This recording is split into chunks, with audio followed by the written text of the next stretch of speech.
Hey, welcome back to Minus Letter Live. My guest this segment is Keith Merker. He's the CEO, yes, former CFO, but now CEO, EO of WeedMD, trading on the TSX Venture under the symbol Weapons of Mass Destruction. No, WMD. Keith, thanks for joining me.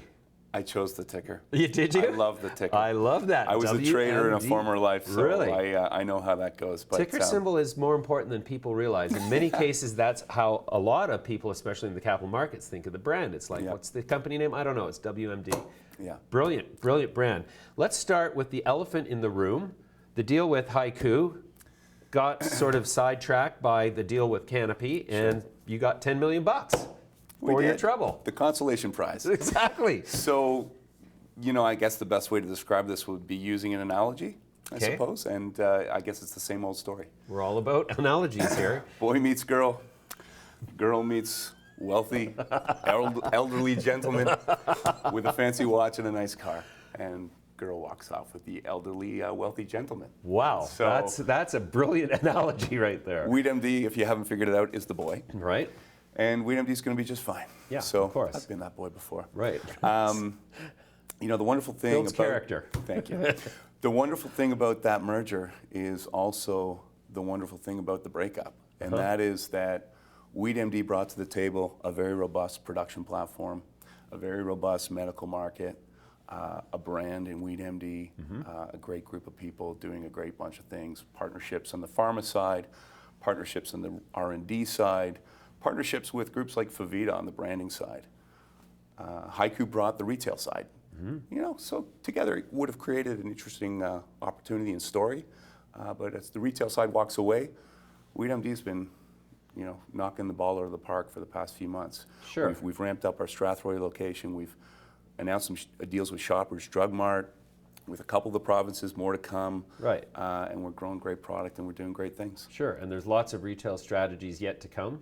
Exactly. You can create your own. You've got an additional $10 million in the treasury. You can acquire something. You bet. Well, so that's great. That's great. That's a great attitude, and you know, and just another great turn in the saga of the cannabis industry in Canada. So I love it. Okay, so let's talk about Strathroy. You've got a harvest coming in September. You've got deal with Shoppers Drug Mart. There's a retail strategy. Sure. And so, you know, what's the next game? What's the next step? Yeah, and listen, I'd love to have you out to see what's going on in Strathroy because it's very exciting. We will come. Yeah, we'll bring camera crew, and we are on the way. Please do, because what we've created there, I think, is one of the most unique and high-functioning hybrid greenhouse operations in the ACMPR and surely in the cannabis regulations in Canada. Right. We now have 2 of our 10,000 square foot grow rooms up and running, populated with over 10,000 plants. And you know, I was in there 2 days ago, in the blazing heat outside. It was 75 degrees and comfortable.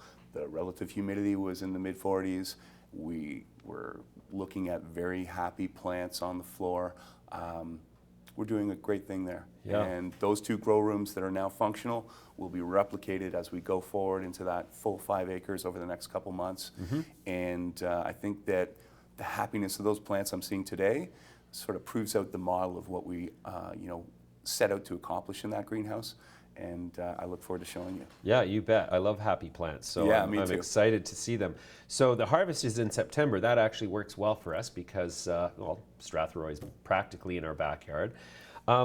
Let's talk about brand strategy now. Are you going to, like WeedMD, I recall that there was a bit of a focus on creating products for, you know, mature adults. Yep. And is that still the main focus, or is that just now another component in the brand strategy? What's your strategy for the recreational market? Yeah, so we are currently developing some new brands, which will be, you know, exposed to the market in due course. But currently, we are using the WeedMD brand. The WeedMD brand has been around for 4 years. It's got a history. People know it. People relate it to the high quality cannabis that we're growing. I mean, another story I can quickly tell you is that in our original Elmer facility, we're growing a strain called Wine Gums, and I honestly wish you could see them today because the colas that we're growing are bigger than my arm. So I happen to love wine gums anyways. In fact, when I smoke too much cannabis, I want wine gums. So there you go. This is going to be wine gums and wine gums. 2 for 1. Yeah. So yeah, we're doing some wonderful things there. So my point is that we thought about what we should do for the rec strategy in the immediate term. And what we circled back to is the fact that we have developed a good brand in WeedMD. We've developed a brand where we have people behind it, where we have product behind it, where it's a known entity. And I think that, the name kind of sticks with you. Yeah. So despite what you may be seeing from other LPs currently with respect to press releases around new brands and names that they've released that no one's ever heard of before, WeedMD is going strong, and then we're going to stick with it. Wow, very cool. The agreements that you have with the Alberta Gaming Commission, the BC, you've got agreements in BC. Mm-hmm. Is the liquor distribution model that a lot of the provinces are going to sort of feature, are those, do you think those are going to be the limit to the recreational brand distribution opportunity for the LPs like WeedMD, or do you think that incrementally the rules are going to ease and they're going to try to make it more broadly available in an effort to curb supply from the black market? Yeah, I mean, I would hope for the latter.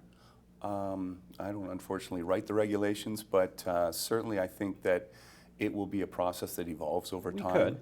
Yeah, I mean, this will all evolve. Right. What we will see in 3 to 5 years, let alone 10 years hence, is going to be completely different than what we're going to see on October 17. Mm-hmm. That much we do know. Are they going to get it perfect the first time around? No. Did WeedMD get it perfect the first time around? No. It's very rare that you can. Sure. So I think that the expansion of retail access is going to be important, and if private retailing is part of that and eases that transition, I think it should be considered. Yeah, absolutely. Do you have any plans to develop an international strategy, either in the United States or Europe? So currently we're not looking at the United States, although, interestingly, we are partnered with a group called FAVITA on the beverage side. Right. FAVITA is about to roll out a very comprehensive strategy in the U.S., and I would encourage you to follow that. Yeah, we've had them here before, actually. Yeah, they've done a great job, and we'll be rolling out their brands in our partnership, our JV here in Canada, shortly. Okay. So that's very exciting for us. That's as close as we're going to get to the U.S. for now. Okay. Globally, stay tuned. Even Right. as soon as potentially next week, there'll be some announcements about what we're doing and planning. Really? Wow. We've had a number of things in the works. WeedMD's always tried to take the approach that we announce things when we've accomplished things, as opposed to talking about what we think we're going to accomplish. Right. So good strategy. Yeah, I mean that's kind of the way we act, and we do have a number of irons in the fire internationally, and you'll see some of those be exposed to the marketplace shortly. Sure. Are you currently open to joint ventures and partnerships with other retail strategists, other ACMPR growers? We're always open. 24/7? I tell you. I mean, one of the things WeedMD has done that's unique in this industry is we like to say seed the industry. So we have a very comprehensive genetics program, a very wide seed bank, and living plants library of genetics that we currently sell both to home growers as well as, importantly, LPs. So we've sold to currently more than 20% of the licensed producers in this country. And by virtue of that, have created a number of strong relationships with other, more junior perhaps, not always, licensed producers across the industry. And I think we've made a name in differentiating ourselves and showing how we can act opportunistically to find new revenue streams and ways in which to, build a business. Right. And going back to your original question, yeah, we've got a number of partnerships as a result of that, and we will continue to pursue things like that going forward. Well, fantastic. Well, we're going to keep watching. It's great to have you back here. We'll have you back more often, and we're going to come and visit you. But for now, thank you very much for coming in today. Thanks for having me.